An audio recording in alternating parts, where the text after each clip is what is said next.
Olá pessoal, sejam todos muito bem-vindos. Eu sou Nelson de Souza e esse é mais um vídeo do nosso canal PMOC e Companhia. Tudo bem com vocês? Se você não é inscrito no canal, quero convidar você a se inscrever no canal, a ativar o sininho para receber as nossas notificações, a dar o joinha. Você pode dar o joinha agora, assistir o vídeo e se você não gostar, você dá o joinha.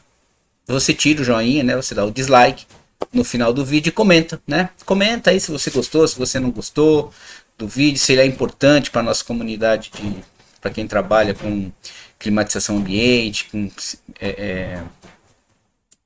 ar-condicionado. Beleza, pessoal? Então vamos lá. Esse é o vídeo número 6 da nossa série de vídeos sobre a BNT NBR 17037. Essa é a norma que traz os padrões referenciais da qualidade do ar interno para os ambientes não residenciais climatizados artificialmente. Ok, pessoal? Então, dando continuidade à aula passada, perdão, no vídeo passado a gente viu os principais riscos biológicos, né, as principais fontes de poluição biológica para os ambientes de ar-condicionado. E agora nós vamos ver os principais, as principais fontes de poluição, de poluentes químicos e físicos que interferem na qualidade do ar interno. Beleza? Então vamos lá. Como uma das principais fontes que interferem na qualidade do ar interno, nós temos aqui o monóxido de carbono, o dióxido de carbono, o dióxido de hidrogênio, o dióxido de nitrogênio, poeiras, fibras, material particulado e o tabaco, tá? Esses são os principais componentes físico-químicos que contribuem com a qualidade, que interferem, né, diretamente na qualidade do ar interno. Ok? Então, vamos lá ver. Nesse primeiro, como o nosso primeiros poluentes, nós vamos ver o monóxido de carbono, que é o CO. Ele é principalmente gerado através da combustão de combustíveis fósseis, cigarros, queimadores de fogões, veículos automotores. Por que queimadores de fogão? Sim, porque ele está queimando ali o GLP, ou gás natural, então ele está emitindo, como resultado dessa combustão, o monóxido de carbono, que é um gás extremamente tóxico, inodoro, e você não percebe quando você está respirando ele. E o que acontece a grosso modo, ele causa sufocamento. Por quê? Porque ele impede as hemácias de transportarem o oxigênio, ou seja, ele entra na hemácia como se ele fosse o oxigênio, e aí a gente apaga, beleza? Então esse é um dos principais poluentes. Então, como que a gente deve combater quais são as principais medidas corretivas, né, para reduzir esse poluente, essa fonte poluente? Então, manter a captação de ar exterior com baixa concentração desses poluentes e restringir as fontes de combustão, ou seja, colocar se essa fonte está dentro do ambiente climatizado, vamos diminuir essa fonte, vamos prover um sistema de exaustão para essa fonte, de maneira que ela retire esse monóxido de carbono e lance na atmosfera, fora, num lugar longe da onde há a captação do ar de renovação. Também, obviamente, manter a exaustão nessas áreas em que ocorre essa combustão. E outra coisa, eliminar as infiltrações de monóxido de carbono proveniente de fontes externas. Ou seja, o que é isso? Isso é quando você tem uma fonte, você tem, por exemplo, uma chaminé ao lado, uma pizzaria, um restaurante, uma indústria, né, que queima o gás, por exemplo, que queima combustível fóssil, perdão, e essa fonte, essa chaminé, ela está muito próxima da captação do ar externo de renovação do seu sistema de climatização. Então ali você tem que prover ou mudar o local o local da captação do ar externo para outro local, ou prover algumas formas de mitigação, de eliminação, obviamente, desse monóxido de carbono. Obviamente, para cada ambiente, tá? Para cada ambiente, para cada situação, existe uma necessidade específica, tá? Então, por isso, o profissional responsável técnico é o profissional mais habilitado para poder tomar essas decisões e informar para o gestor, informar para o proprietário, para o locatário do local lá do estabelecimento, que qual medida, né, deve ser tomada nesse caso. Tá bom? Por isso, a importância da contratação de um profissional como responsável técnico. Beleza, pessoal? Então, esses são os dois. Que mais? Ah, sim. E restringir, obviamente, o tabagismo, né? Nas áreas fechadas. Isso já existe, né? Até por uma questão de educação, as pessoas hoje em dia são um pouco mais educadas, já conseguem entender que a fumaça do cigarro incomoda quem não fuma e vai para outros lugares fumar fora dali. Tá? Então isso é importante a gente manter esse cuidado, tá? Evitar o tabagismo. O que mais que nós temos aqui? Ah, sim. Não, vou baixar isso aqui. Fechar um pouquinho aqui esse...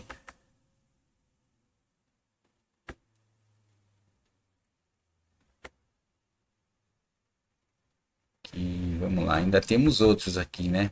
Falei aqueles lá. A gente tem bastante fontes poluentes, mas são fáceis de controlar. A gente só precisa tomar os devidos cuidados para, obviamente, a gente não... Então, o dióxido de nitrogênio também, ele é resultado também da combustão dos combustíveis fósseis. Então, estacionamentos, ficar longe de áreas, a captação de ar externo longe de áreas de estacionamento. Se for uma área de estacionamento, prover a ventilação e a exaustão desses ambientes, né? Então restringir o uso de combustíveis fósseis nesses locais, manter a exaustão, impedir infiltração do dióxido de nitrogênio e restringir também o tabagismo nessas áreas, tá? É importante isso.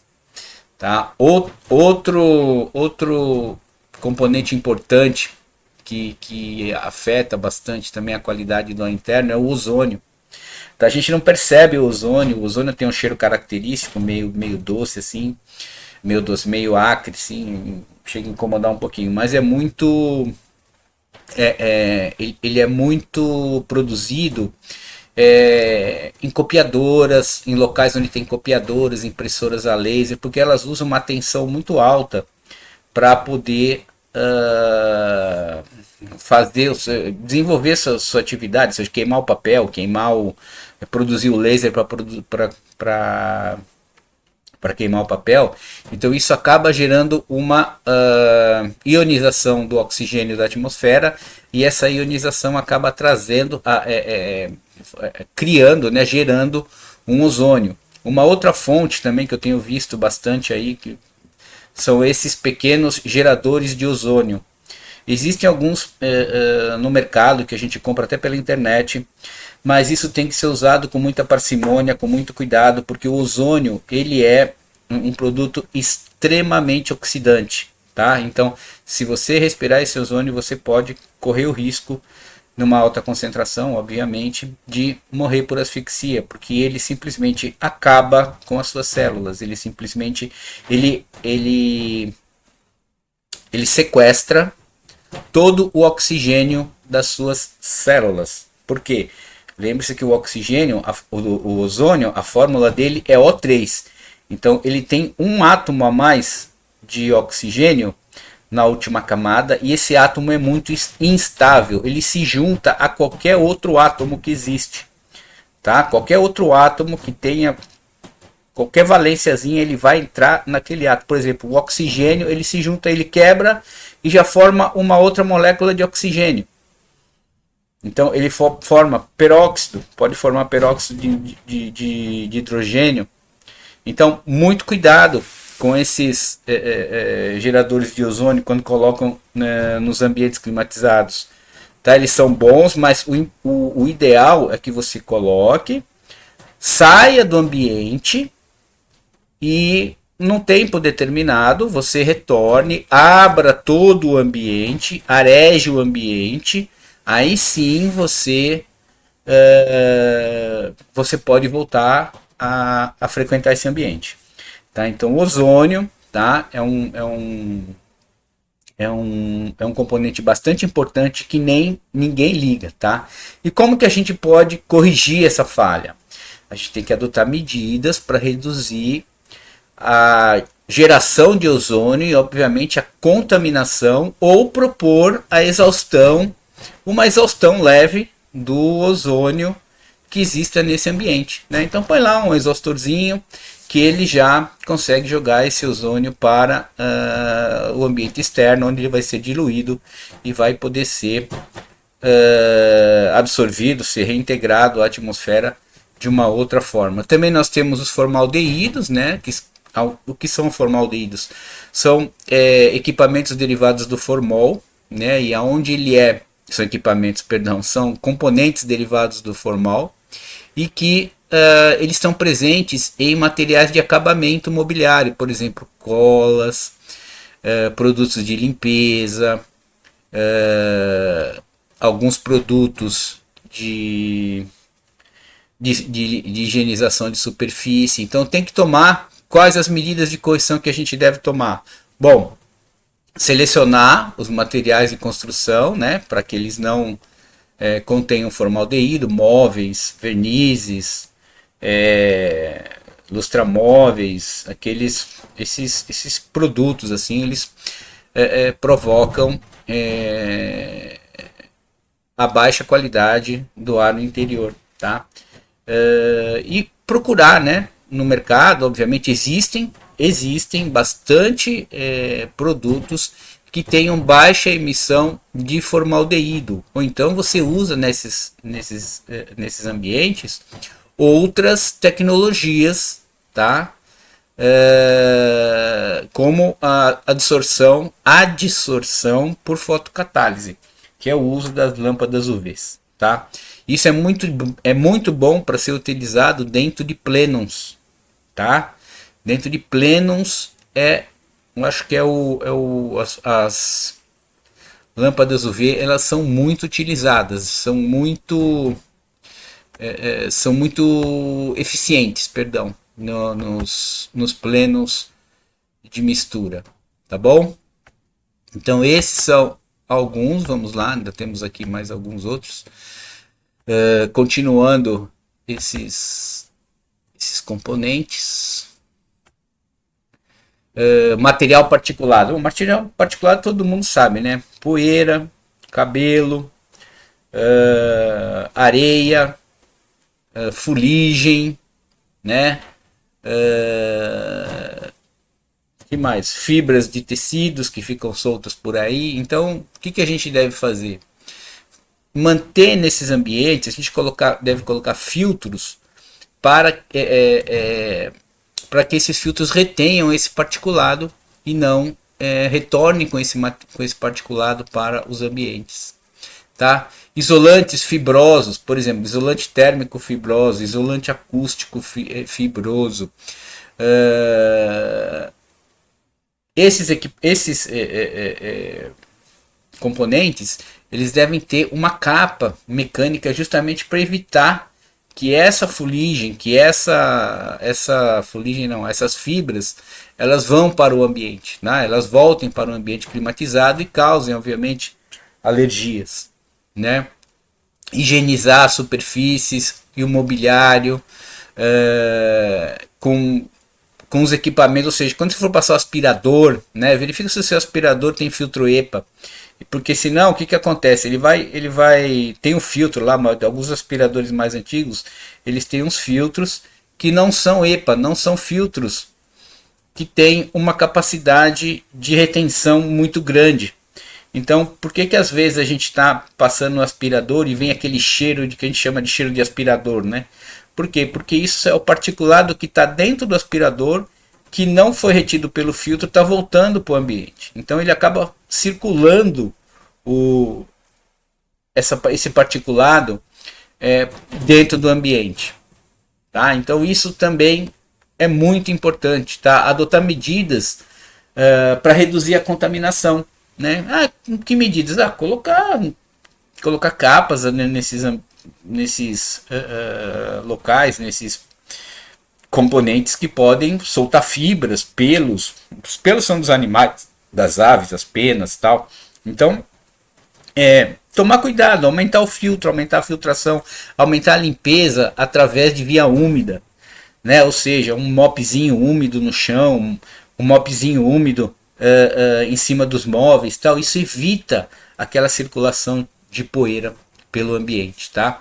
Também o fumo, né? O fumo de tabaco, ou seja, aquela cinza do cigarro que fica às vezes no ambiente que você vai, em ambiente que fuma, em ambiente que tem fumante, né? Por exemplo, no interior, vamos lá, pessoal, no interior, por isso que eu falo, tem que ter, para tomar essas decisões, tem que ter sempre um profissional responsável técnico, porque ele vai saber distinguir a diferença do ambiente e te dar a melhor solução. Por exemplo, eu vou falar para vocês, um ambiente climatizado no litoral é diferente de um ambiente climatizado no interior.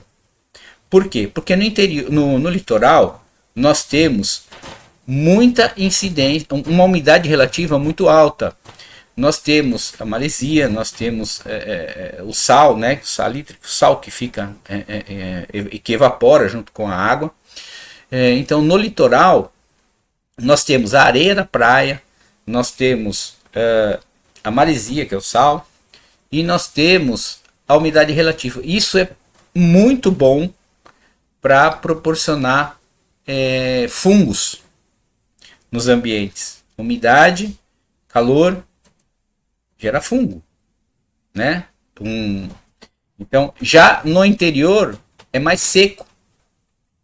Então, no interior a umidade relativa é mais baixa, então você tem menos probabilidade de mofo, mas você tem muito mais probabilidade, você tem muito mais possibilidade de areia não, terra, né? O barro, né? Aquela poluição do barro, tem as queimadas também que interferem muito na qualidade do ar no interior, né? Enfim, para cada local, por exemplo, um hospital, existe um ambiente de saúde, tem as suas prerrogativas, tem as suas necessidades. Já um cinema, um teatro, um hotel, são outras particularidades que só o profissional habilitado, só um profissional com conhecimento sobre qualidade do ar interno vai poder proporcionar para o seu estabelecimento, para o seu negócio. Não é pegar o tiozinho aqui é mais barato, tal, ele faz, beleza, pode fazer com mais barato, mas tenha certeza que você nunca vai ter uma qualidade do ar boa. Seus equipamentos vão dar mais manutenção. Vocês vão ter maior custo de manutenção. Fora o passivo gerado, tanto o passivo trabalhista como o passivo civil. Né? A gente viu agora aí com a pandemia, gente. A responsabilidade sempre foi grande, mas ninguém dava atenção. Hoje, nós temos muito mais preocupação com a qualidade do ar interno. Então, sempre contratem um profissional habilitado que saiba, que tem experiência naquilo que ele está fazendo. Porque só ele vai poder determinar para você, para o seu ramo de negócio, para o seu estabelecimento, para a sua propriedade, a melhor solução para que a qualidade do ar interno nos seus ambientes climatizados seja no mínimo aceitável. E com isso você reduz absenteísmo, você reduz doenças infecto-contagiosas no seu ambiente de trabalho, você reduz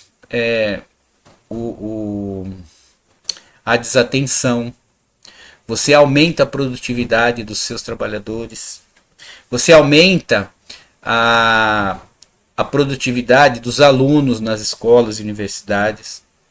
Então é importante que vocês pensem um pouquinho na qualidade do ar interno.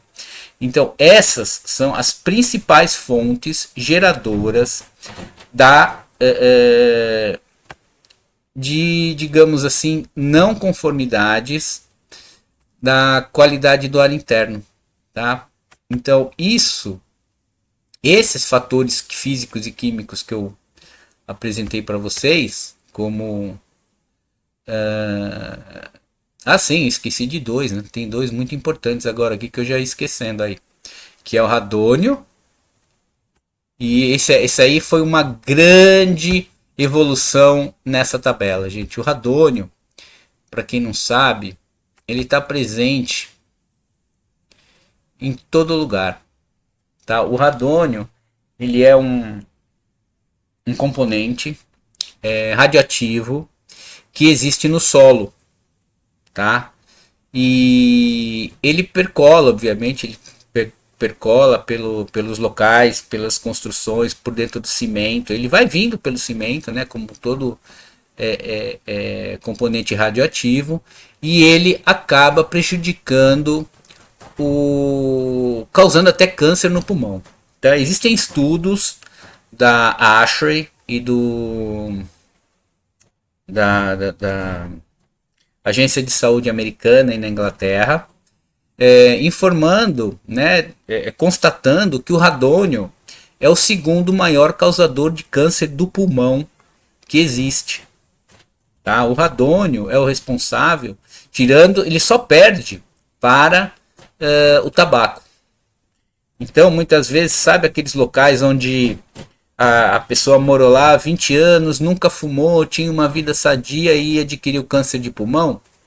De repente, ela tem uma fonte de radônio ali naquele local onde ela sempre morou que provocou esse radônio. Então, tem que ser investigado. E quem que vai fazer isso? Somente uma pessoa, o profissional habilitado, que conhece, que sabe como que ele vai detectar esse radônio e quais as soluções que ele deve tomar. As soluções são simples: aumentar a ventilação mecânica ou natural do ambiente, fazer a análise, né, da existência de radônio, é a primeira coisa que tem que fazer, e depois eliminar trincas, frestas, rachaduras que existam nas construções. Tá? Então, atenção, pessoal, ao radônio. O radônio é muito importante. Eu coloquei ele destacado aí justamente para que vocês possam entender a importância do radônio. Tá? Então não existia isso na tabela anterior e hoje nessa tabela existe. O amianto, por que eu coloquei o amianto também aqui? Por que o amianto foi acrescido na tabela? Por quê? Porque tem muitas construções que ainda existem paredes de amianto, ainda existe o amianto sendo utilizado como telhas, como divisórias, enfim.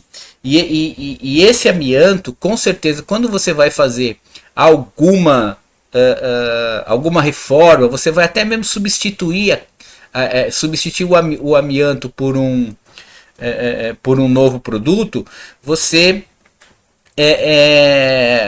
vai ter contato com esse amianto, e esse amianto pode ir pelo sistema de climatização, pelo plenum, pelo retorno, pela captação de ar externo e ser lançado dentro do ambiente climatizado. Então isso é muito importante. Às vezes nem é você, né? nem é no seu empreendimento, no seu estabelecimento que tem amianto, mas no vizinho que está fazendo uma reforma.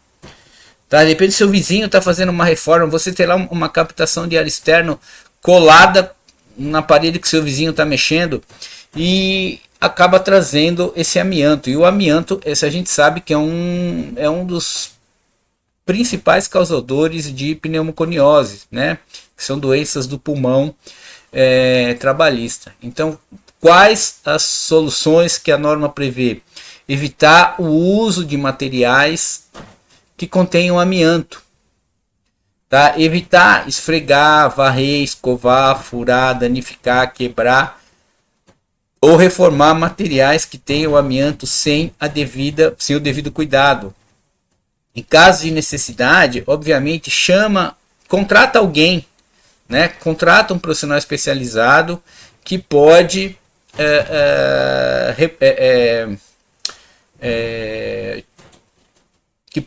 que vai te trazer a melhor solução para esse caso. Fazer a avaliação do ar, fazer a análise do ar, e quando fizer reformas onde tem esse ambiente, procurar isolar esse ambiente, procurar isolar os demais ambientes desse ambiente, ok? Então, pessoal, quanto às fontes, né, as fontes principais, físicos e químicas, que contribuem, né, para a qualidade do ar interno, esses são os principais, tá bom? Esse vídeo já está muito extenso. Então, esses são as principais fontes e as mais fáceis de serem detectadas pelos laboratórios. São praticamente ensaios muito baratos que qualquer um pode fazer, que vai ter, obviamente, uma solução muito boa. Gostou desse vídeo? Dá o seu joinha. Se inscreveu no canal? Ainda não? Se inscreve no canal, ativa o sininho. Comenta aí embaixo se você gostou, se você não gostou. E compartilha esse vídeo. Valeu, galera. Até o próximo vídeo, tá? No próximo vídeo, a gente vai ver aqui. Deixa eu colocar aqui. Os padrões referenciais para esses componentes físico-químicos. Beleza? Então, nós vamos ver dióxido de carbono, entre outros. E eu vou trazer para vocês. Tá ok? Beleza, pessoal? Um grande abraço a todos, até o próximo vídeo e nos vemos no próximo vídeo. Grande abraço, até lá.